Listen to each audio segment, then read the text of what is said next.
último, la colecistectomía debe ser realizada de manera tardía, ¿no? Otra indicación de urgencia nos menciona la diverticulitis, que nuevamente iniciar con antibióticos endovenosos seguidos de vía oral. Ahora lo divide por hinche 1, tipo 1 y tipo 2, está indicado un drenaje percutáneo más antibiótico terapia. Si es un tipo 3, tipo 4 y hay presencia de neumoperitoneo, bueno, está indicada la cirugía, ¿no?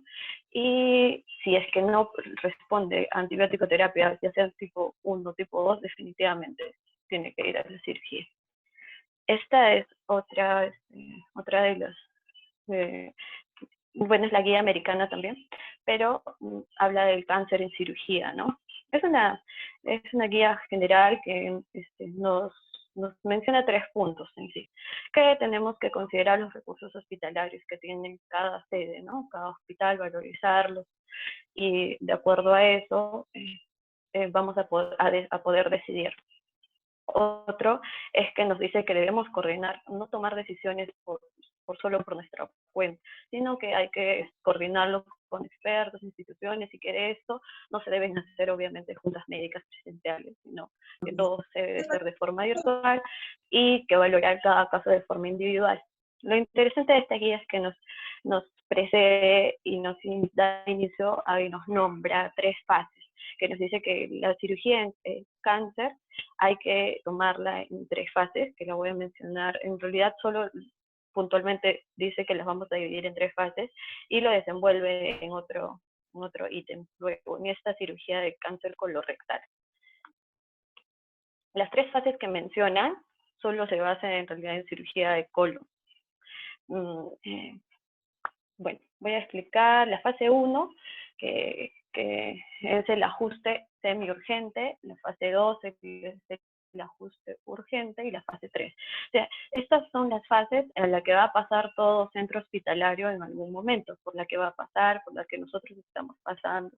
Entonces, la fase 1 es en la que hay pocos pacientes con COVID, que los recursos hospitalarios no están agotados, la institución todavía tiene la capacidad de ventiladores y también de UCI, y no, definitivamente no está en la fase en la que los pacientes con COVID están en escala, ¿no?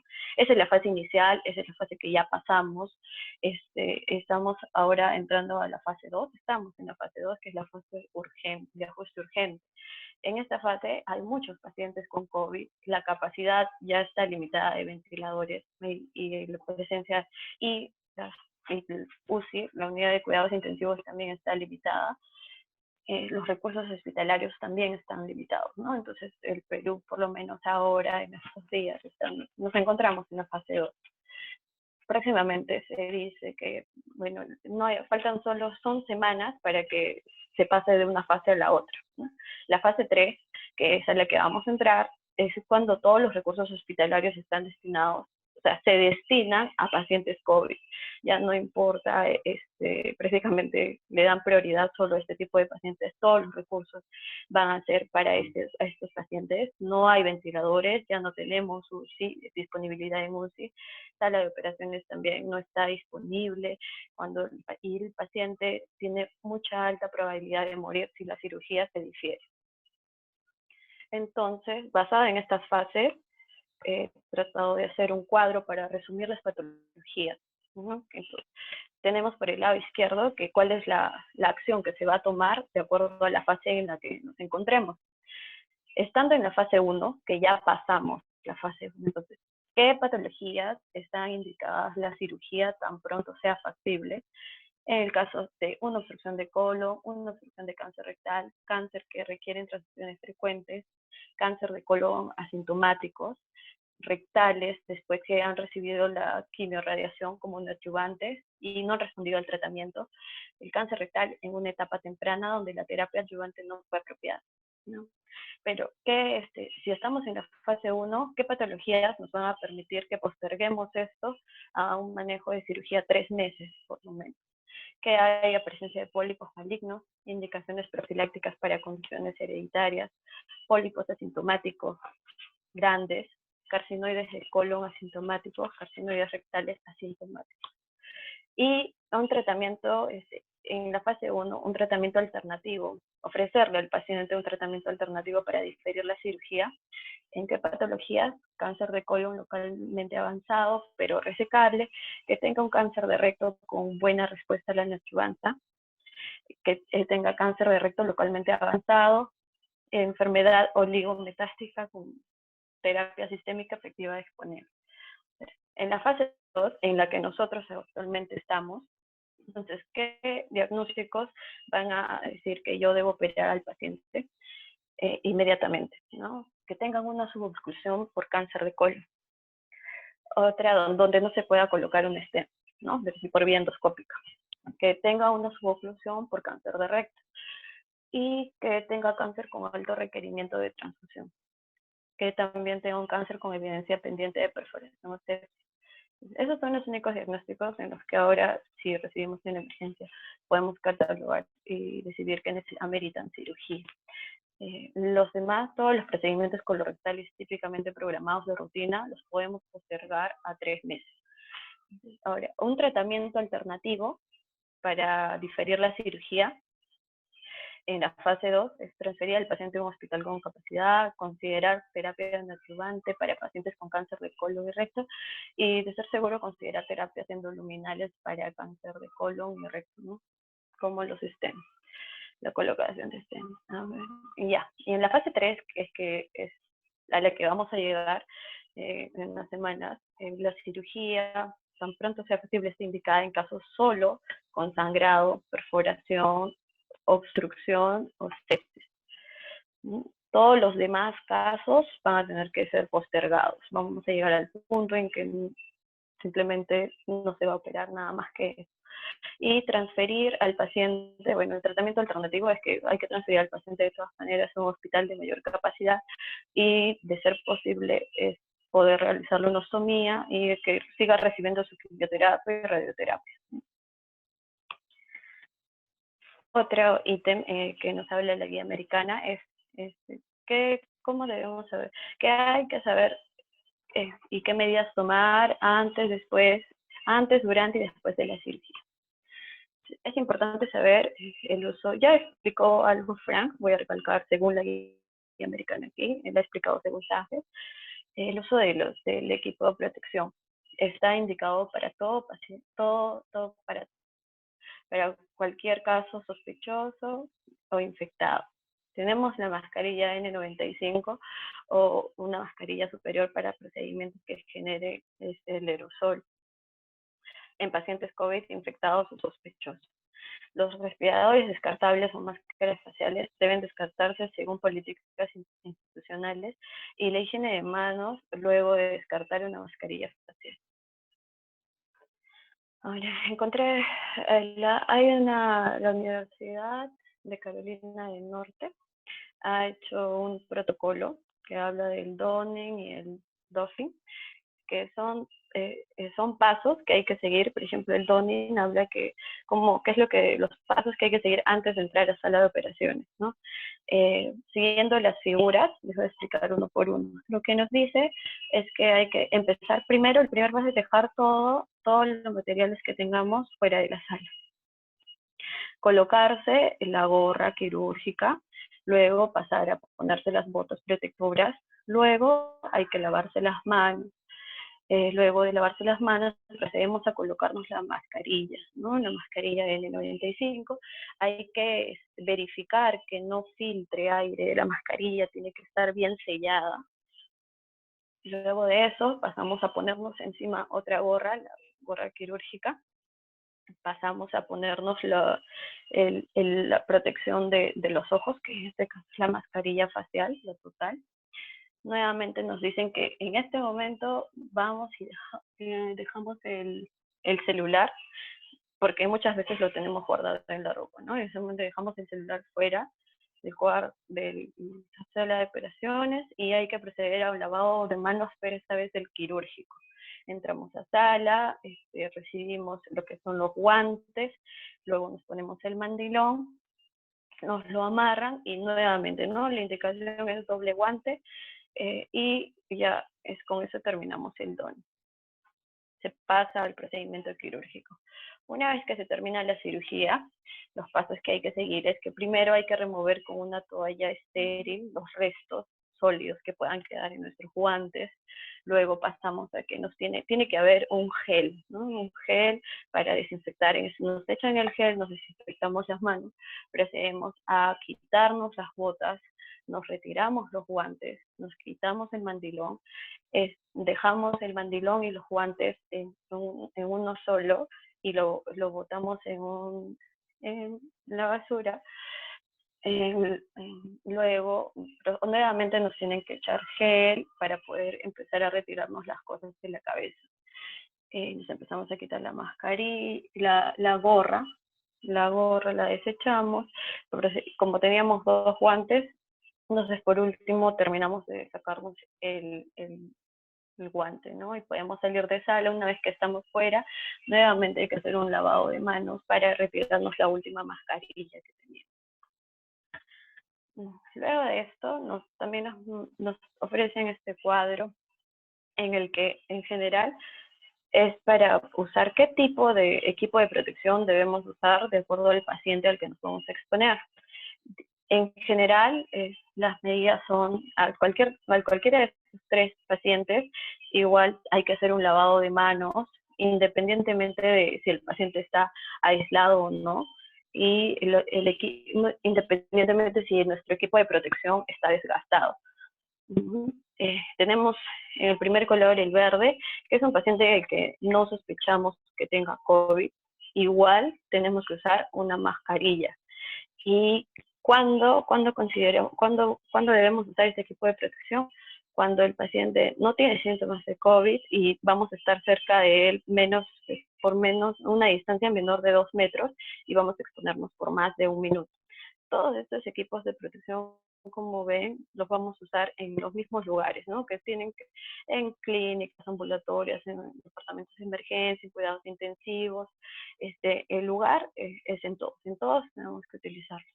Va a variar el tipo de paciente al que nos vamos a exponer. En el amarillo, que son pacientes que son sospechosos o positivos para COVID, entonces, que tenemos que utilizar un protector. Ya no solo es la mascarilla, ¿no? Como el anterior, sino hay que usar un equipo protector de los ojos, que es la máscara facial. Hay que usar la mascarilla, además hay que usar un mandilón y tenemos que usar guantes, definitivamente. Entonces, y el otro caso es que es un paciente positivo, que es COVID positivo y además se va a exponer a un procedimiento en que la aerosolización está generada. Entonces, ¿qué tenemos que usar aquí? Es definitivamente ya no solo una mascarilla simple, sino un respirador, una mascarilla del N95, y nos da la opción de ese respirador a presión positiva, que bueno, yo tuve que buscarlo, y es de esta forma. Definitivamente acá en Perú, no sé si lo tenemos, no creo, y tenemos que ponernos la mascarilla N95, cubrirnos todo lo que es los ojos con la mascarilla facial, usar guantes y mandilón.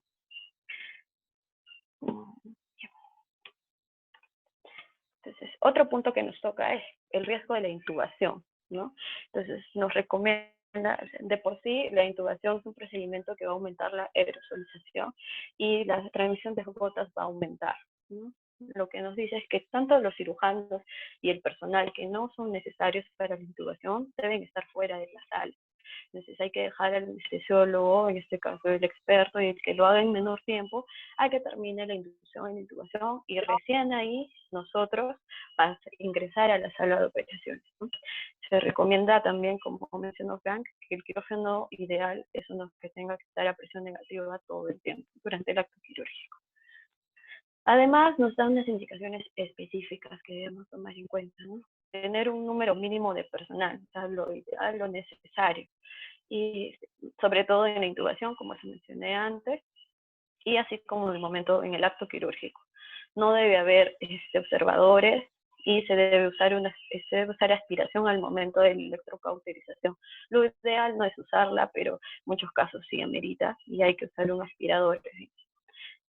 Lo que sí nos dice es que hay que tratar de evitar la laparoscopía de todas formas, ya que esto también va a aumentar la aerosolización del virus. Un aporte que nos da cómo hay que hacer para después de la cirugía, ¿no? Que hay que hacer. Se supone que el paciente pasa a una unidad, ya sea de cuidados intensivos o a URPA, o a sala de recuperación. Entonces, ¿cómo se hace ese transporte? Lo que nos indica es que debe ser un personal que no haya sido que no sea el mismo que esté dentro de sala de operaciones, sino que sea uno muy aparte, que sea el número mínimo necesario que traslade a este paciente, y en definitiva tiene que estar protegido con el equipo, ¿no? Y que no debe ser el mismo que se ha usado durante el procedimiento. La parte de abajo se me pasó, lo voy a mencionar acá. Nos dan las indicaciones para ir a la casa, ¿no? Un cirujano tiene la opción, lo ideal sería que se puedan quedar hospedados en hoteles, ¿no? Para así no poder llegar a la casa y contaminar a la familia, pero obviamente todos prefieren ir a la casa. Entonces, ¿qué medidas podemos tener para no contagiar menos o transmitir menos este virus? Usar desinfectante de manos todo el tiempo, o lo ideal sería guantes desechables, ¿no? Sobre todo cuando se vaya a los cajeros automáticos, utilicemos las máquinas expendedoras que hay en los hospitales, las bombas de gasolina que tienen al momento en que tienen que echar gasolina al auto, y al momento de realizar compras. En todo ese tiempo hay que usar guantes desechables o desinfectantes. Todos se debe usar el celular, sí, pero hay que limpiarlo con más frecuencia, antes, durante y después de las actividades que hemos tenido con el paciente. Los teléfonos nos sugieren que podemos ponerlos en una bolsa, hay unas bolsas descartables que son herméticas y que todo el tiempo, lo ideal sería que mientras estemos en el hospital la pongamos ahí, en esa bolsa. Y hay que lavar, definitivamente hay que quitarse la ropa y lavarla apenas lleguemos a casa. Y el contacto físico, hay que disminuirlo entre los miembros de la familia, y hay que lavarse las manos con frecuencia. En la casa hay que tratar de limpiar sobre todo las superficies duras con una solución desinfectante ideal, que tiene que tener más del 60% de alcohol. Eso sería todo.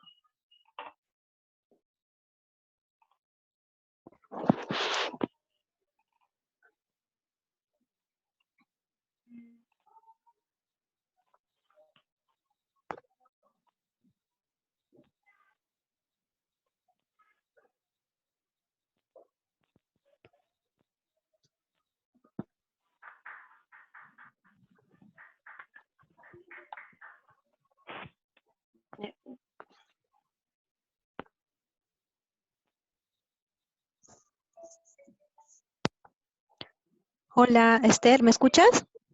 Sí. Esther, hola, sí, ¿qué tal? Buenas tardes.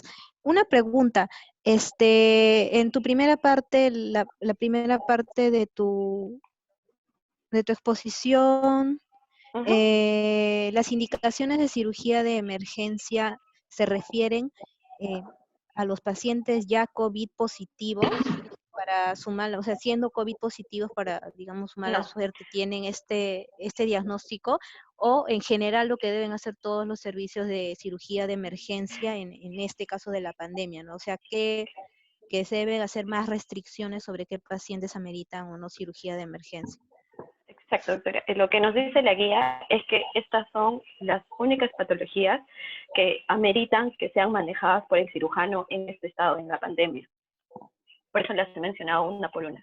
Y es decir, todas las que he mencionado son urgencias, perdón, pero hay solo 3 indicaciones. 3 emergencias. Exacto. El resto son urgencias. Y los COVID también entran por igual digamos, en esta clasificación. Exacto, es para toda la población. Ya. Gracias. Hola chicos, ¿qué tal? Buenas tardes. Doctor, buenas tardes. Muy bien, la verdad, buena la presentación, un poco tarde que me he juntado con ustedes. Esther, justo hablaba sobre en las fases en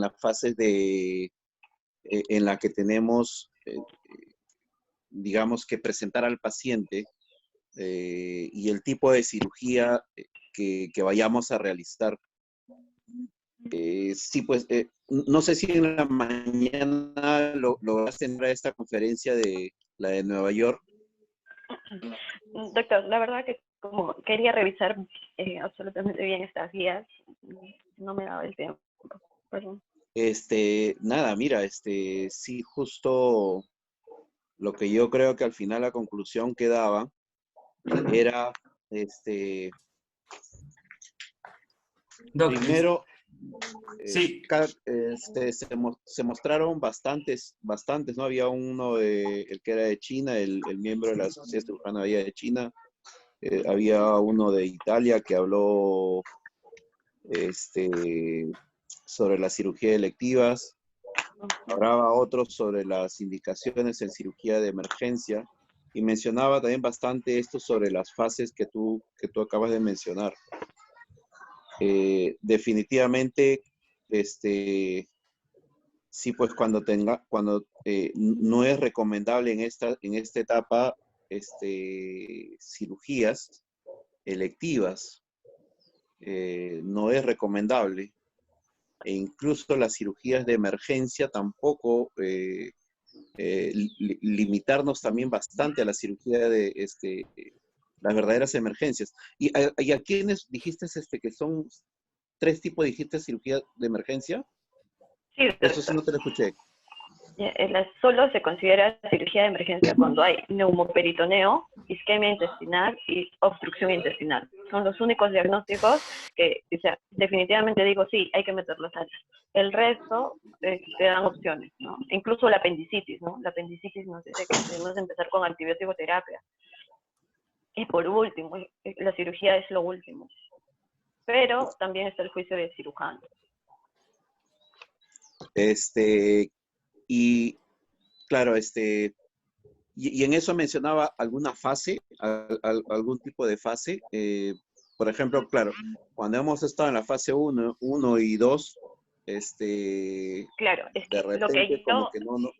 eso me llamó la atención, porque en todo lo que es el American College, o sea, solo menciona estas tres fases en lo que es cáncer colorectal, cirugía en cáncer colorectal. O sea, hubiera sido bonito que de verdad lo adapten para todo tipo de cirugías, pero solo lo encontré para este día, para cáncer colorectal.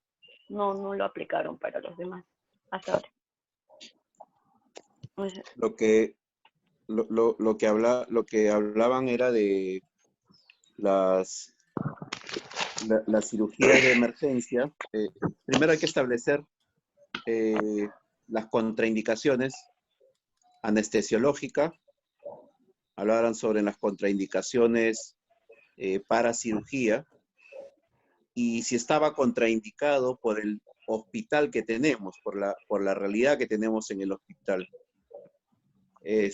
Yo creo que vamos a tener que reunirnos con anestesiología más, porque no es solamente que nosotros decidamos ingresar al paciente vía laparoscópica, porque sí también claro, esta etapa, por ejemplo, esta fase 3 que estamos, donde sí hay bastante transmisión, es la fase de bastante propagación. Sí, no es recomendable la laparoscopía, para nada. Creo que cuando pasemos esta curva, y por allá por mayo, fines, cuando la curva se esté aplanando, pues yo creo que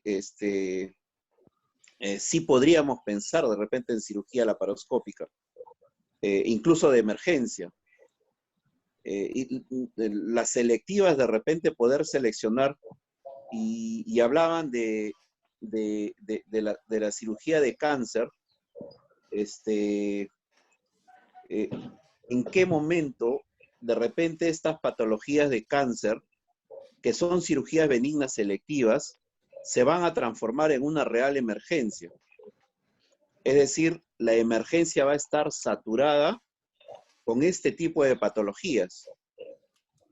Por eso decían, no es conveniente postergar tanto las cirugías electivas, las que claro, son de patología benigna, lo que y que nos en dice algún el doctor momento, es que cuando estemos en la fase 3, o sea, esto, lo único que vamos a poder ofrecerle al paciente es hacerle una ostomía máximo o que continúe con su quimio y su radio, ¿no? En la fase 3 es lo único indicado. no se va a poder operar, todo se posterga. Hablamos eso entonces, yo creo que hasta mayo fines. Claro, ajá, Mayo, ahorita estamos en mayo, la fase 2 y es lo que la guía también dice, ¿no? Es cuestión de semanas, máximo un mes o 2 meses en que pasemos de fase a fase. Ya pasamos la fase 1, nos encontramos en la fase 2. Y la otra cosa que usted mencionaba, obviamente la guía también menciona que estas decisiones, si es una emergencia, urgencia, lo metrosal o no, está basada en la decisión de un equipo multidisciplinario. Tiene que ser el anestesiólogo, enfermería también y el cirujano.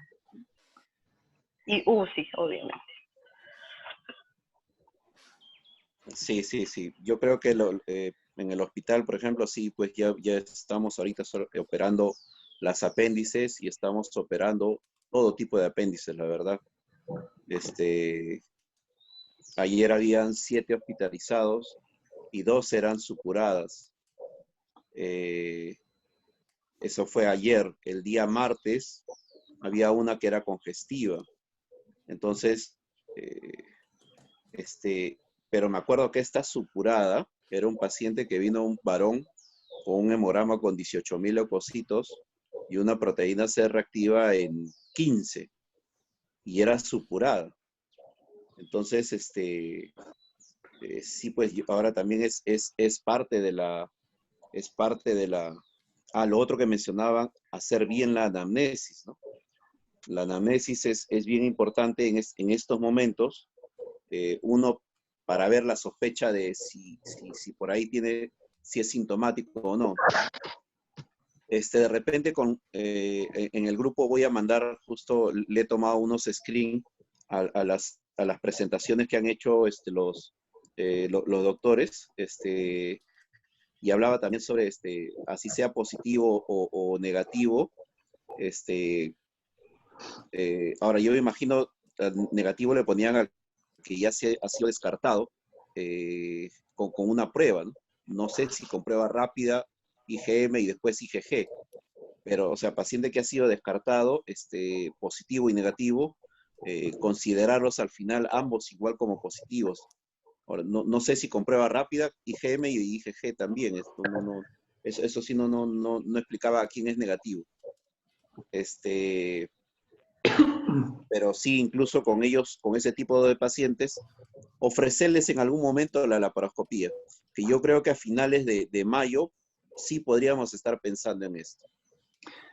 Pero, Lo que creo doctor, que vamos quería a hacer hacer una acotación. en estos momentos está bien hacer la cirugía abierta y vamos a fines de mayo, yo creo que sí, recién a pensar en lo que es cirugía laparoscópica.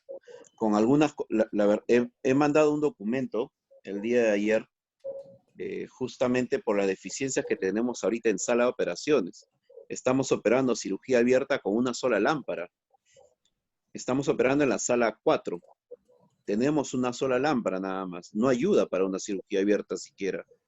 El flujo de aire con extracción que sí tiene, todas las salas tienen extracción de aire y ventilación, no están funcionando como deben. Y eso sí lo vamos a exigir. Y bueno, y tendremos que crear junto con ustedes el flujo cómo vamos a poder ingresar a sala de operaciones, ya para cuando fines de mayo estemos, ¿no? Doc, ahí quería hacerle una pregunta y aparte hacerle una acotación de las cosas que he leído. Hay una revista que es una de las más gráficas y más interesantes y de repente la que más se puede, digamos, adaptar a nuestra realidad, y es es una revista que se llama Cirugía Española. Es una publicación de ahora de marzo de 2020.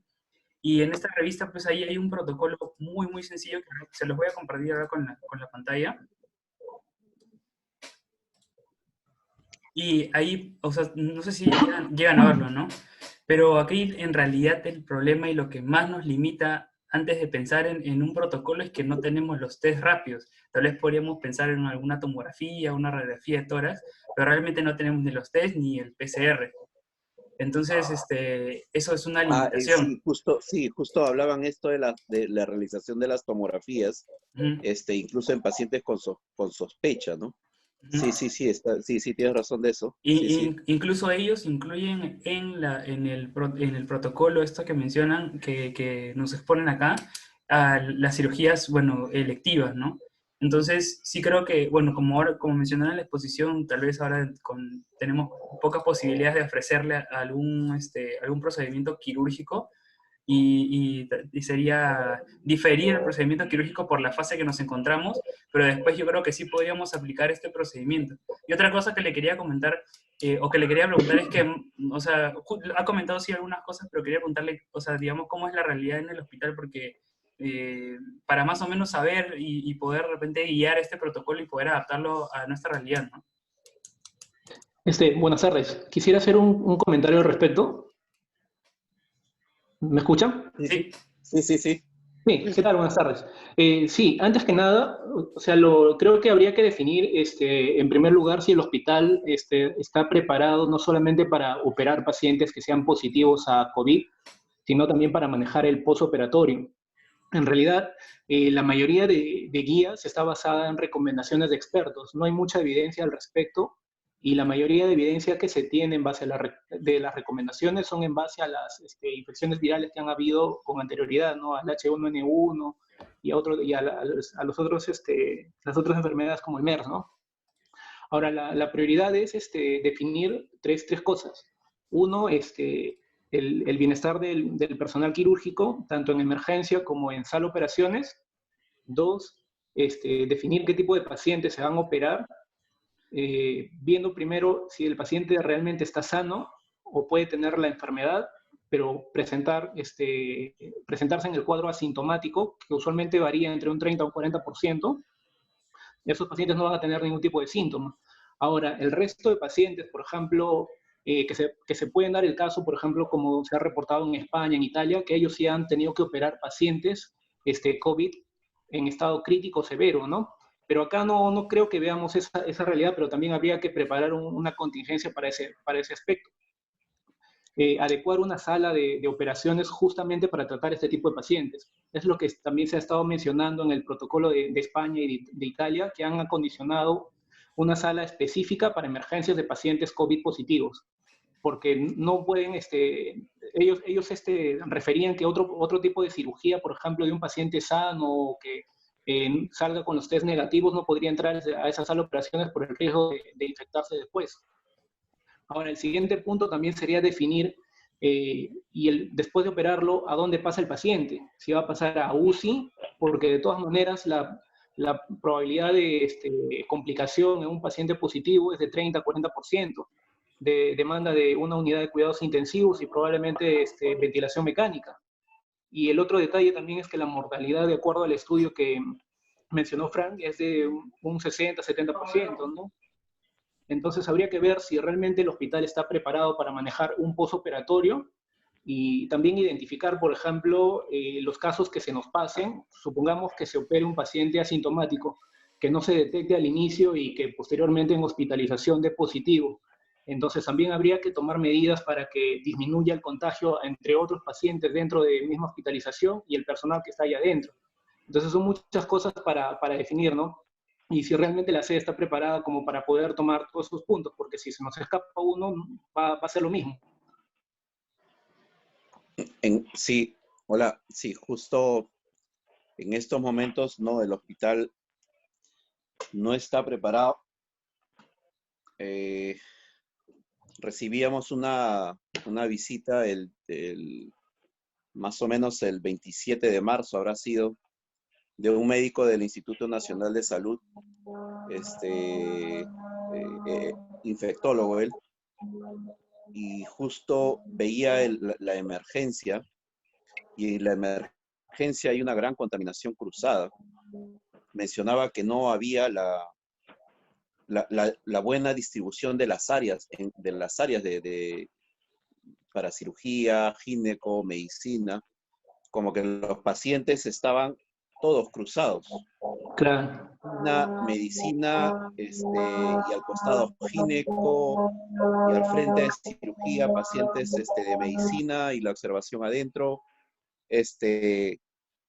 Y justo él decía que aunado a eso, la ventilación, pues está dando la emergencia como un área de gran contaminación cruzada, de gran posibilidad de contaminación cruzada. Ese es uno. El uso de mascarilla, por ejemplo, N95 en la emergencia, incluso para nosotros, sí tiene que ser sí o sí, y en todo momento. En sala de operaciones no estamos preparados tampoco. Si bien es cierto, la emergencia ya hay un área donde los pacientes COVID están separados y están distribuidos. Si es que en caso nos llegara a presentar un paciente con emergencia quirúrgica para sala de operaciones, no estamos preparados. La UCI no está preparada.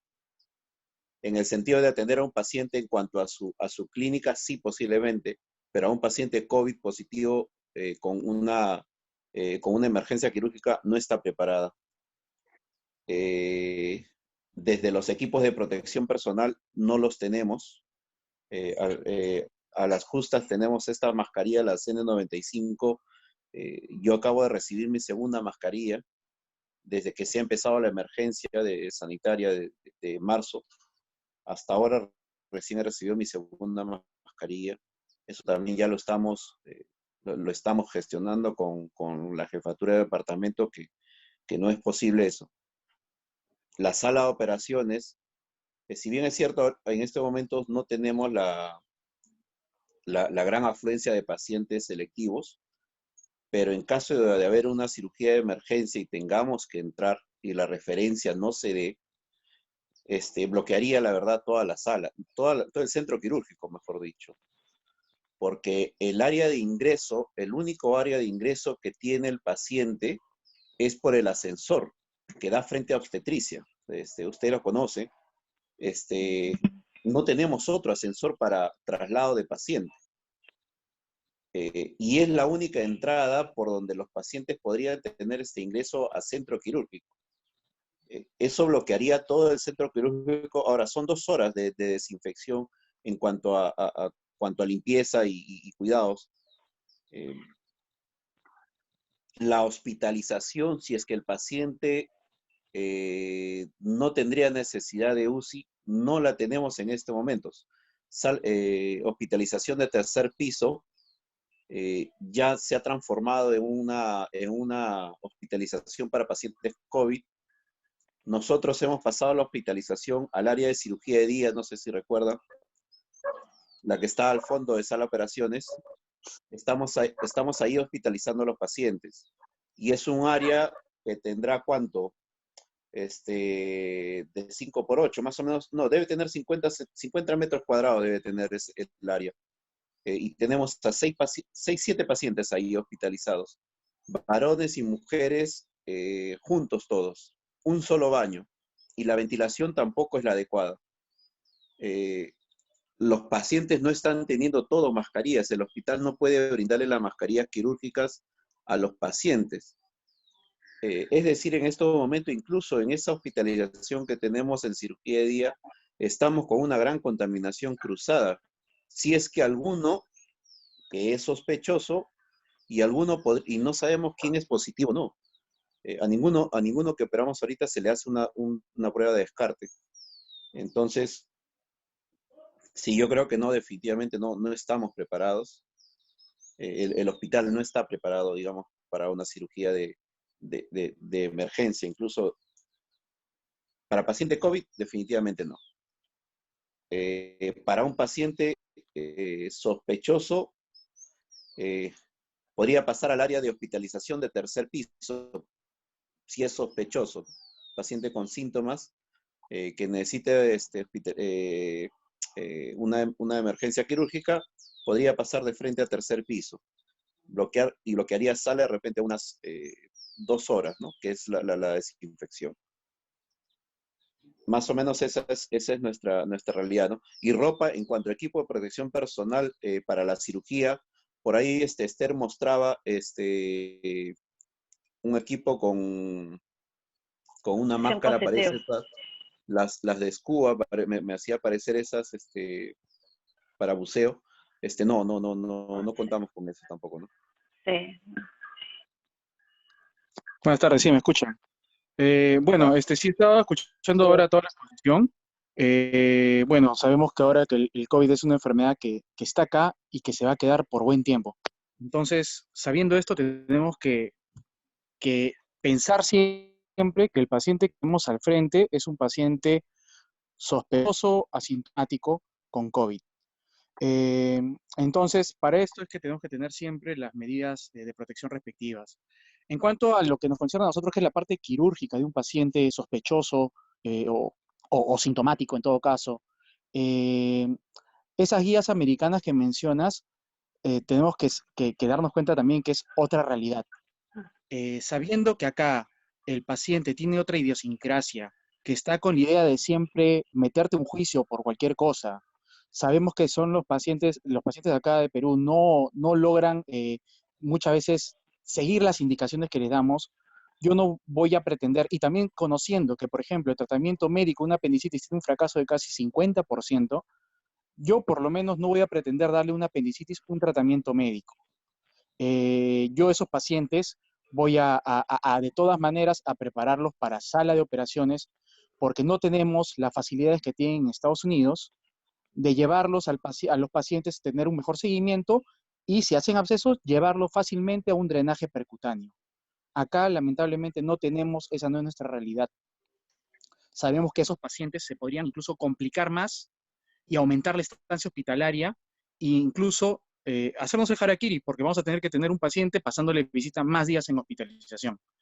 En cuanto al manejo laparoscópico, si bien es cierto, aún no hay estudios que sean definitivos en cuanto a la transmisión laparoscópica de este virus a través del neumoperitoneo, se basan básicamente, como dijo Frank, en estudios porque encuentran virus del papiloma, en el neumo, o incluso hasta el VIH, pero aún no se ha demostrado que hay el virus de coronavirus. Pero de todas maneras nosotros tenemos que pensar que está ahí. Entonces, uno de los principales momentos de transmisión del virus, obviamente es una la intubación, extubación, y otro es la presencia de, cuando hay filtraciones en los trócares, la presencia de aerosolización del neumo. Entonces, de una vez por todas decir que el paciente no tiene que ir a la laparoscopía, me parece que todavía no podríamos decir eso, porque hay pacientes que se benefician mejor de con la laparoscopía que en una cirugía abierta. Aparte, en una cirugía abierta hay que recordar que tenemos que utilizar sí o sí, acá en nuestra realidad, por ejemplo, siempre vamos a usar electrocauterio, siempre lo estamos utilizando, felizmente utilizamos el monopolar, que es lo que recomiendan, y utilizarlo a una frecuencia baja, ¿no? A una intensidad baja. Sabemos que también la utilización del electrocauterio va a diseminar también el virus. No tenemos un sistema de ventilación apropiado tampoco. Entonces, usando la lógica de que se pueden contaminar, yo también diciendo que como no hay un sistema de respiración, de ventilación adecuado y el electrocauterio va a diseminar también partículas, también podría decir que la cirugía abierta es, de todas maneras, también hay alto riesgo de transmisión del virus. Entonces, yo creo que acá por eso lo que tiene que primar es el beneficio siempre del paciente.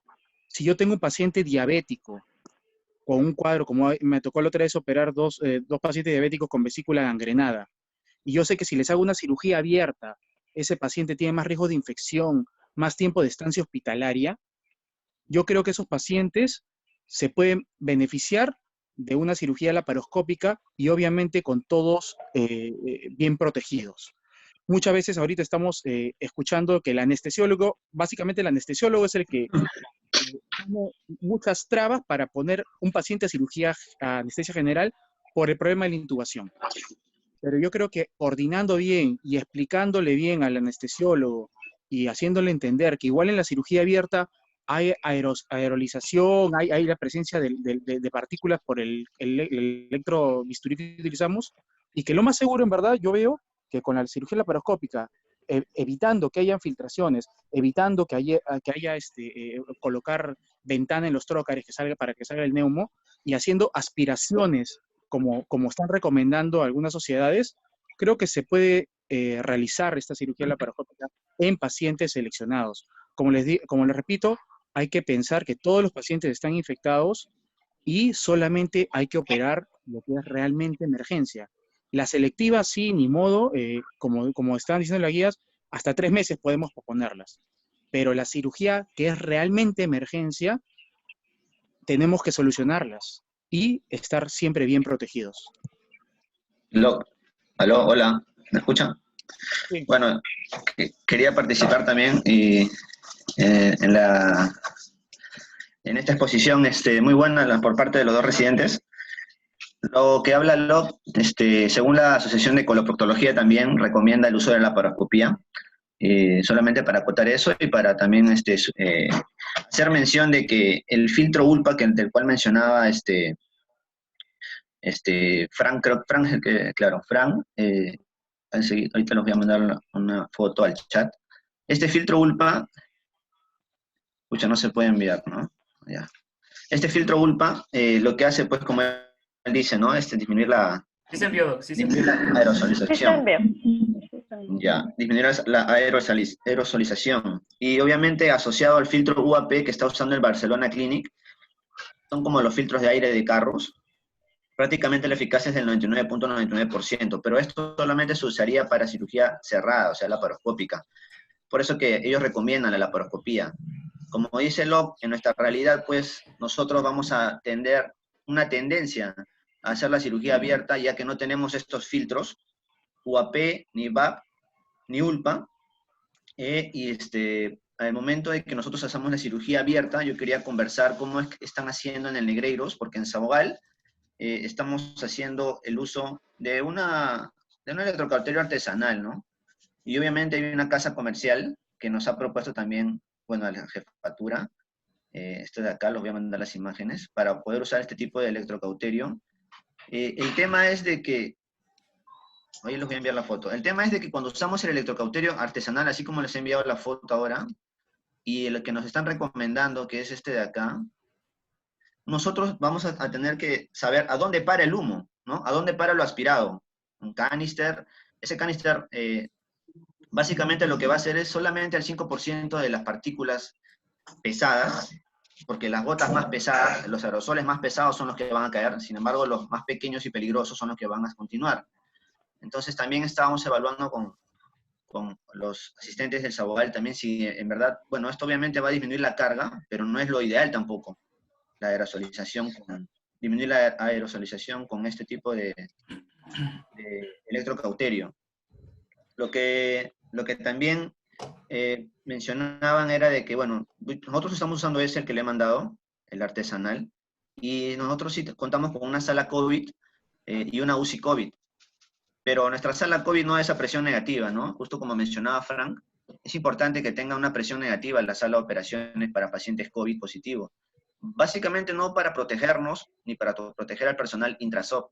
El motivo de la sala a presión negativa es para que no se disemine a otras salas contiguas. Entonces, el Sabogal, que es la sala 8 o la sala 9, que está para sala COVID, no tiene presión negativa, así que es lo mismo, prácticamente. Que los pacientes que se operen ahí con COVID, que se operen, porque no hemos tenido caso, van a igual ser manejados como si fuese cualquier sala de operaciones, ¿no? Es un problema que en realidad todos los hospitales en el Perú están teniendo. Y para terminar en mi intervención, básicamente eso era. Sí, básicamente Ahí eso. en Sabogal tienen una sola puerta de ingreso, ¿verdad? Sí, para ¿Ya sala. han tenido pacientes COVID que han ingresado por ahí? ¿Cómo les han hecho en todo caso lo cierran sala, bloquean todo ese pasadizo? Hubo un paciente que entró COVID positivo, pero fue prueba rápida, no hizo pago. Claro, Y ya. cerraron, bueno, usaron esa sala que le digo que es la 8, si mal no recuerdo, y la recuperación se llevó ahí también. Se convirtió en reco esa sala de operaciones. Ya. No te percataste si hicieron desinfección, Claro, incluso por todo una el hora. pasadizo por donde pasó el paciente, cerraron esa Sí, sí. zona. Te digo, Sí, ¿sabes sí. por qué? Porque en Barton, cuando hemos tenido sospecha, no quirúrgico, de paciente quirúrgico, sino un paciente que era manejo médico por la insuficiencia respiratoria, solamente el hecho que el paciente pase de un área a otra área, ese área donde el paciente pasaba era bloqueado. O sea, no podía pasar nadie más.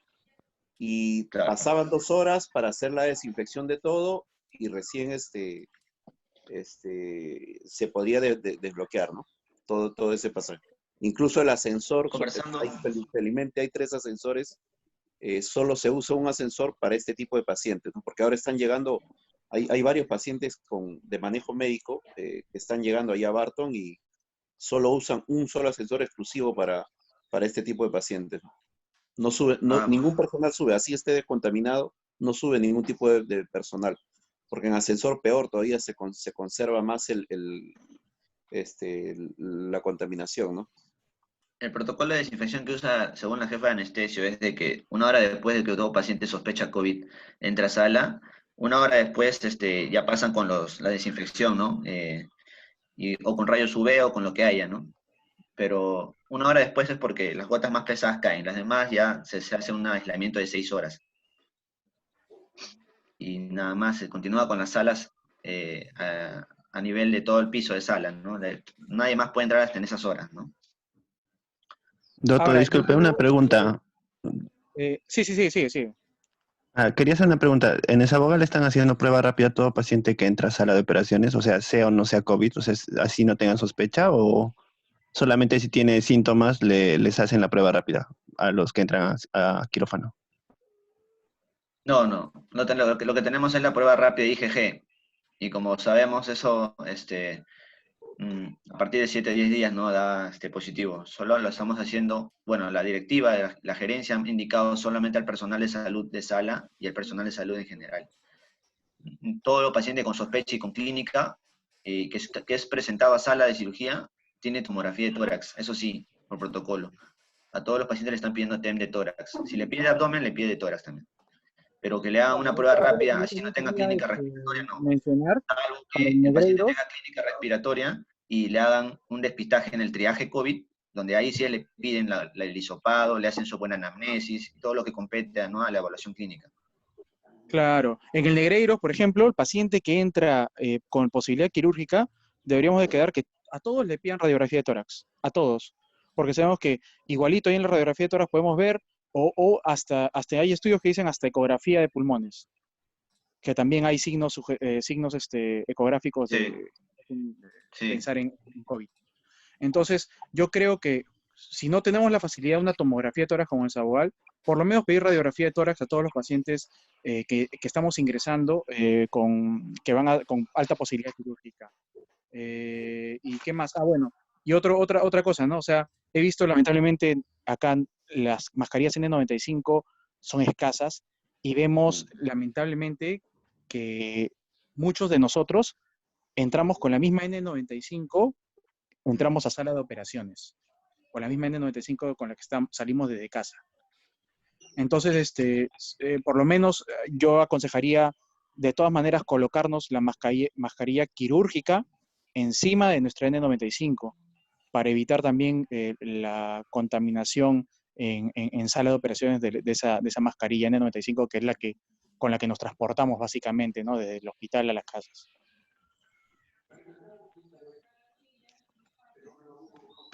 Sí, de acuerdo.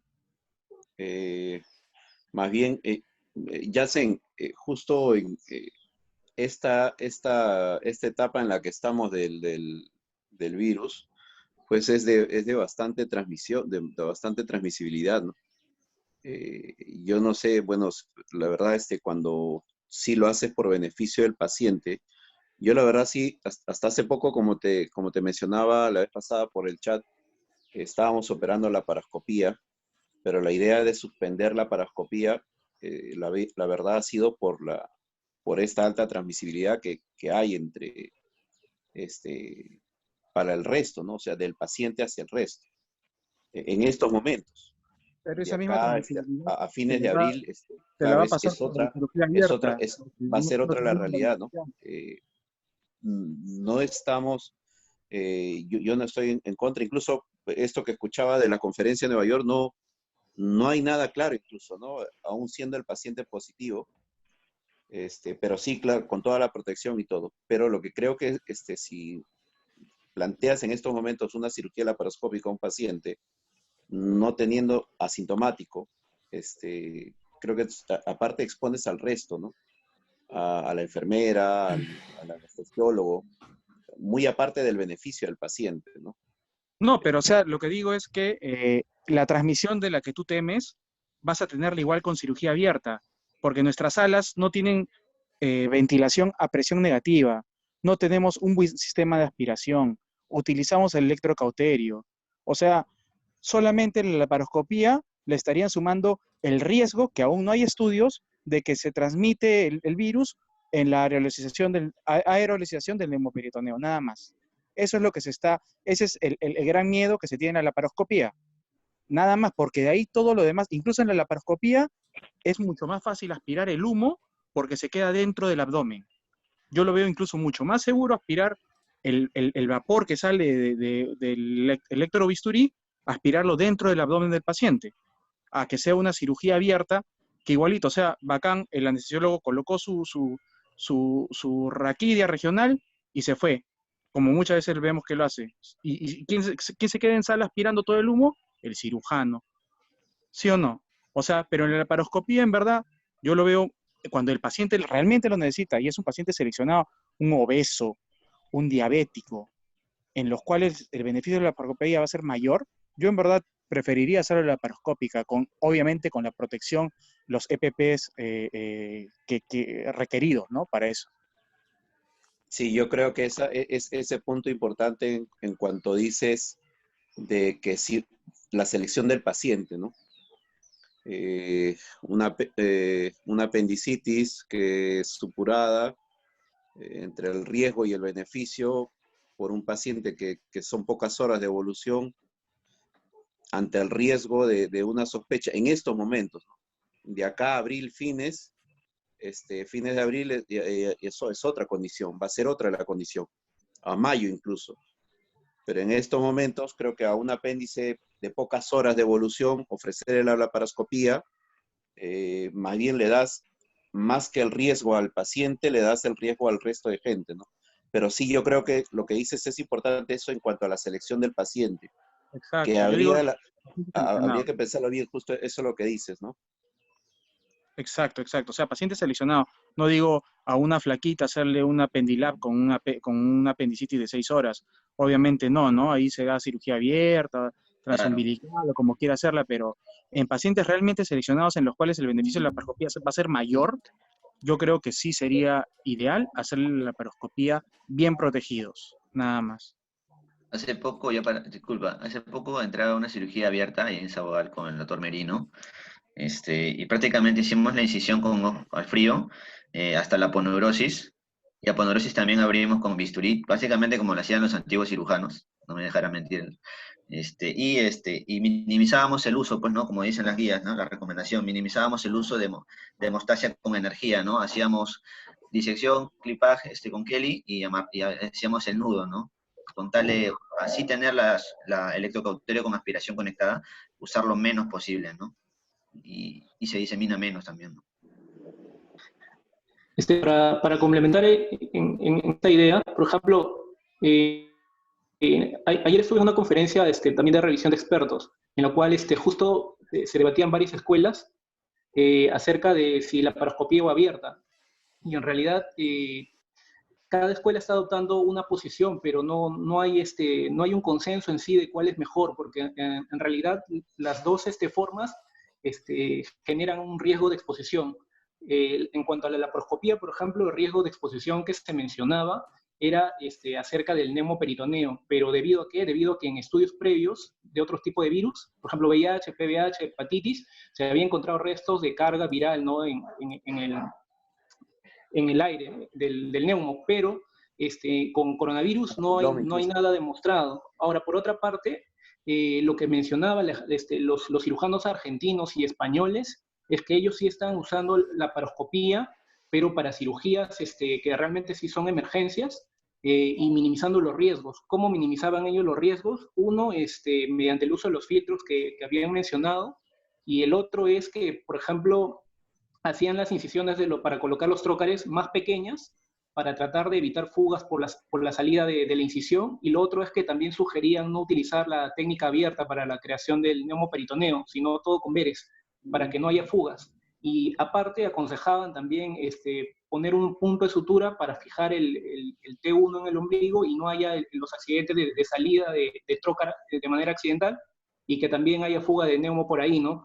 Entonces ellos decían que siguiendo todo ese tipo de recomendaciones para minimizar esto, ellos concordaban con Spinelli, que es un cirujano italiano, en el cual sugería que no había contraindicación, ¿no?, para realizar cirugía laparoscópica, pero sí hacían hincapié en que el cirujano tenía que ser un cirujano con experiencia y que tenía que, el tiempo operatorio tenía que ser el más rápido posible, ¿no?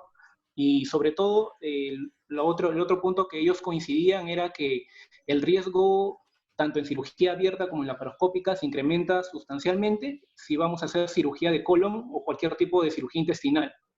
Ya se haga cualquier tipo de perforación, sección o ostomías, porque la carga viral es alta en el tracto intestinal.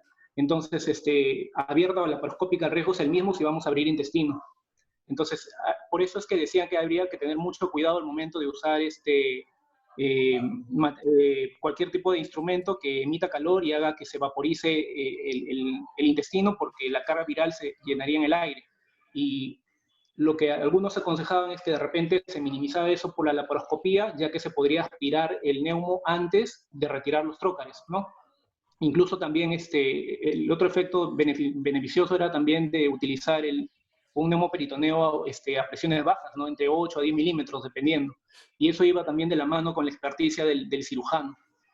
Ahora, en cuanto a la contaminación en sala, había muchísimo más riesgo de contaminarse al momento de intubar y de extubar el paciente que durante la cirugía.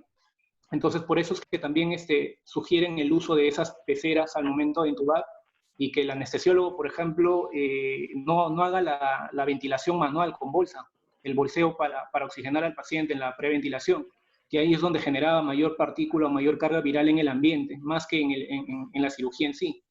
Entonces también se sugería que teníamos que trabajar de la par con anestesiología en tomar ese cierto tipo de medidas, y incluso la Sociedad de Anestesiología sugiere usar el uso de intubación guiada por video, ¿no?, y la oxigenación por cánula binasal durante 5 minutos para evitar ese bolseo y la aerosolización del paciente. También estaban contraindicando el uso, por ejemplo, de lidocaína en spray y todo eso que se usaba antes de intubar. Entonces también es ir de la mano con anestesiología. Y otra recomendación muy importante de las AGES que sí creo que debería ser importante es que ninguna persona del equipo quirúrgico debe abandonar la sala de operaciones hasta que no se termine la cirugía, por el riesgo de contaminarse esa persona y contaminar todo el ambiente quirúrgico que esté fuera de sala de operaciones. Entonces ellos reincidían bastante en que como se comienza la cirugía y al momento de intubar al paciente solamente debería estar el equipo mínimo necesario, o sea, del anestesiólogo y de repente una persona que le ayude o le asista, y el resto fuera. Y recién el resto ingresar después de hacer la intubación, ¿no?, para tratar de exponer menos al equipo. Y el otro punto era el del uso de doble guante, que se sugería ahora, por ejemplo, que después de hacer el lavado quirúrgico, ponernos un primer guante antes de calzarnos la ropa. ¿Por qué? Porque ese guante va a ser, funcionaba como seguridad para no contaminarnos al momento de quitarnos la ropa, porque había mucho más riesgo de contaminarse, no en la cirugía, sino al momento de quitarnos el equipo de protección personal. Entonces el último guante debería quedarse hasta el final para tratar de retirarse todo el equipo, luego sacarse ese guante y volverse a realizar el lavado de manos. Igual con la ambientación de sala de operaciones, lo que sugerían también es tratar de quitar todo el inmobiliario que no sea necesario, ya que esas zonas son donde se puede el virus en aerosol, ¿no? Entonces habría que evaluar todos los factores y tomar una decisión en equipo, y ver qué tipo de cirugías, qué tipo de pacientes y en qué condiciones se podría manejar cada una de esas cosas, ¿no? Yatsen, una pregunta. ¿Qué opinas de la opción de operar pacientes de apéndice con cirugía abierta sin electrocauterio, a la antigua? Pensé que le ibas a decir cuál era tu experiencia. Claro. No, sí, en los pacientes con alta sospecha, obviamente que evitaría la utilización de electrocauterio, ¿no? Eh, en pacientes, es una opción obviamente utilizar solamente el bisturí, pero también sabemos que la utilización de solamente el bisturí también aumenta el riesgo de hematomas de pared, ¿no? Y todas esas cosas. Entonces, ahorita no es que se haya prohibido el uso electrocauterio, lo que te recomiendan es simplemente utilizarlo lo menos posible y a una intensidad baja, ¿no? Pero sí, siempre es una opción, obviamente, la cirugía a la antigua, ¿no? Solamente con bisturí, obviamente con los riesgos que esta conlleva siempre, de mayor riesgo de hematoma. El que estamos empleando, hay esa foto que mandó del uso de electrobisturí con este dren tubular, con el que estamos usando es con el Anodes, que es un poco más flexible. Y al menos me pareció un poco más flexible que el otro, porque el otro como que es más rígido al momento de cortar con el lápiz. Se hace difícil en cuanto a al manejo con la muñeca, un poco más rígido, no se siente muy duro con ese tipo de tubo que mandó en la foto. Con el Anodex lo siento un poco más suave. Doc, también digamos, evidenciar de todo lo que están diciendo acerca de que no hay contraindicación para la laparoscopía. Aquí, bueno, estas son las imágenes del link que usted nos mandó acerca de la conferencia esta de Nueva York. Y ahí en uno de los estudios que presentan de la Asociación de Cirujanos de Gran Bretaña, dice ahí que no hay ninguna evidencia y no hay ninguna recomendación entre si es que hay más riesgo de usar laparoscopía y de usar cirugía abierta. Entonces, eso apoya todo lo que hemos estado conversando hasta ahora. Y lo otro que han mencionado ellos es que han establecido un protocolo para retirar el neumoperitoneo. Y ahí están las fotos y justo para apoyar también lo que decía el doctor Yatsen. Esto es en China, ¿no? Sí, justo hablaban incluso de este frasco que hay que usar tipo la riñonera con hipoclorito y ahí hacen la fuga del CO2. Mostraban también. Ahora, ¿sabe qué? He pedido, Tagumédica he visto que tiene esas salidas de CO2, esos filtros. Sé que no vamos a tener el otro, la imagen que mostró el doctor de las... Se las voy a compartir acá en la pantalla. Esa imagen que mostrabas de esta consola, no, el otro, hay la uva, creo que dijiste. Sí. Pulpa. Pulpa, exacto. Si bien es cierto, esa es más difícil. La primera foto que mandó el doctor. Sí, ahora la comparto. Si bien es cierto, esa va a ser más difícil. Hay el dispositivo que estás mostrando ahí de este médico, de este chino, sí es más fácil de repente poder conseguirlo, más accesible incluso, que aquí también son unos filtros de aire, ¿no? Para que ayudan a la salida del aire. Son unos filtros que también sí son recomendados. ¿Este de acá? Exacto. ¿No? Yo creo que ese va a ser más difícil poder conseguir una consola de esas. Al menos para todo el papeleo que hay que hacer para eso, ¿no? El papeleo de repente es fácil, pero todo el proceso que lleva a conseguir los equipos sí es difícil. El laparoscopio nuevo que tenemos, el Esculap, tiene para agregarle este dispositivo. Se le agrega este dispositivo y funciona con una aspiración interna, la aspiración de humo, ¿no? Pero por el momento yo creo que vamos a conseguir lo otro, ¿no? Bueno, por el momento restringir la laparoscopía y conseguir después lo otro, estos pequeños filtros, como lo mostraste ahí en la otra imagen de este chino, ¿no? Pero sí, definitivamente vamos a tener que reunirnos con anestesiología y quedar bien con la hospitalización también. La verdad sí está para trabajar bastante. Está para trabajar bastante. Claro, con anestesiología hay que quedar que simplemente, obviamente se restringe al mínimo la laparoscopía, pero que van a haber pacientes que obviamente al criterio del cirujano, él es el que va a mandar qué paciente cree que se va a beneficiar mejor de la laparoscopía que la cirugía abierta, ¿no? Y ya que ellos ya van a tener que bajar y obviamente hacer su evaluación de siempre, ¿no? Pero Exacto. prohibir así al Exacto. 100% la laparoscopía, yo creo que estamos, no estamos ahorita para hacer esa decisión acá en nuestra realidad todavía, ¿no? Yo creo que Exacto. hay pacientes que sí se benefician de la cirugía laparoscópica, que estén bien seleccionados y simplemente coordinar bien y protegerse bien, es lo único que nos queda, ¿no? Loc, te mandaba al WhatsApp para que le envíes a Santiago un video para que lo suba a ver si se puede ver ahí en el Zoom. A ver. Es donde en la laparoscopía atrapan a la fuga del CO2 del neumo con un equipo de venoclisis a una trampa de agua cerrada. Exacto, exacto, exacto. Ahí te enseñan cómo hacerlo y lo podemos aplicar, ¿no? Si es que con el paciente adecuado, lógicamente, desean hacer la laparoscopía, ¿no? Ahí de repente ojalá que se pueda enviar. Solo eso.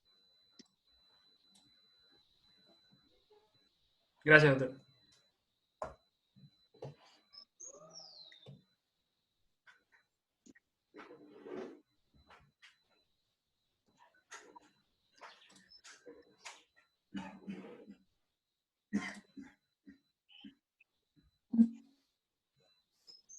Oye, Yatsen, oye, yo creo que, mira, en estos días, de repente con Roxana, yo creo que vamos a tener que pedirle 6 horas para trabajar esto, la verdad.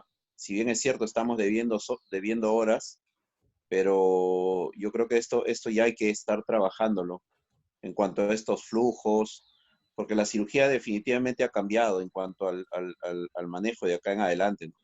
La técnica quirúrgica para cada paciente, claro, no, pero en cuanto a qué paciente va a ingresar a sala, electivo o emergencia, tener una buena sala, yo creo que sí, pues eso ha cambiado ya definitivamente la cirugía.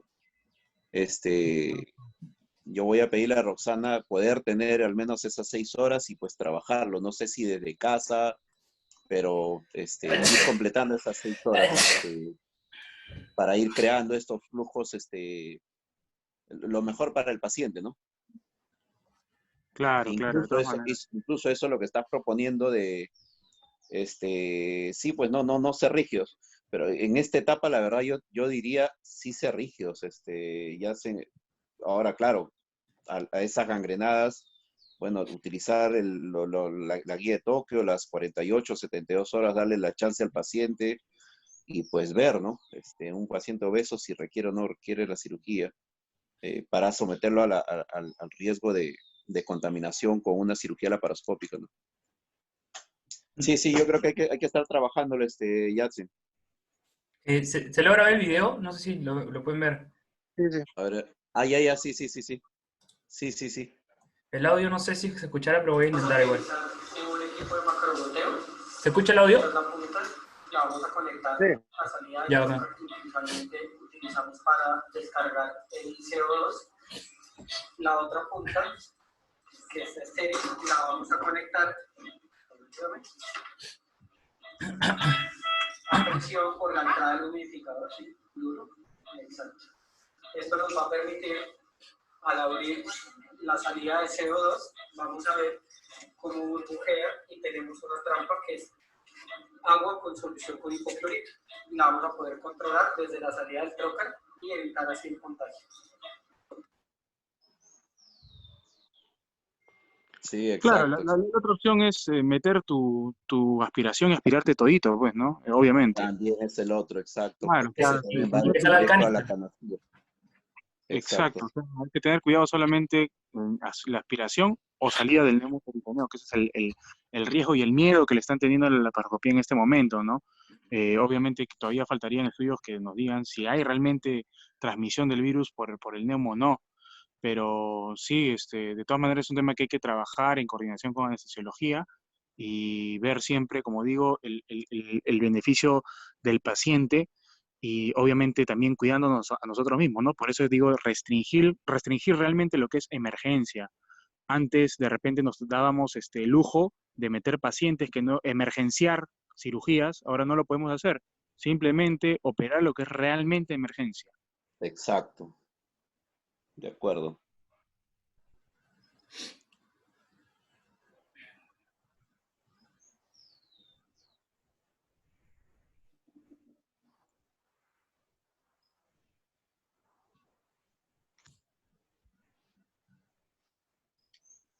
Santiago, Sí, doctor. la conferencia está, la presentación toda esta, ¿la estás grabando? Sí, está grabado, doctor. Las dos presentaciones. Ahora, Perfecto, ¿eh? también para anunciarles que hemos creado el grupo de la página de Facebook de los residentes de Negreiros, y ahí se van a subir los videos a YouTube de estas presentaciones y se las podemos compartir a ustedes y a la gente que no la ha visto también. Perfecto, perfecto. Sí, yo creo que sí, buenísimo y Buena idea. sí, y de esto vamos a tener pues varios comentarios y bienvenidos todos, ¿no? Así es. Bueno, Gracias. yo me paso a retirar. Un gusto por Hasta luego, gracias. hablar con ustedes. Sí, Hasta ya luego. estamos Chao. todos, Gracias a Cuídense. todos también igual, Luego, gracias. muchachos. Muy buena, Gracias.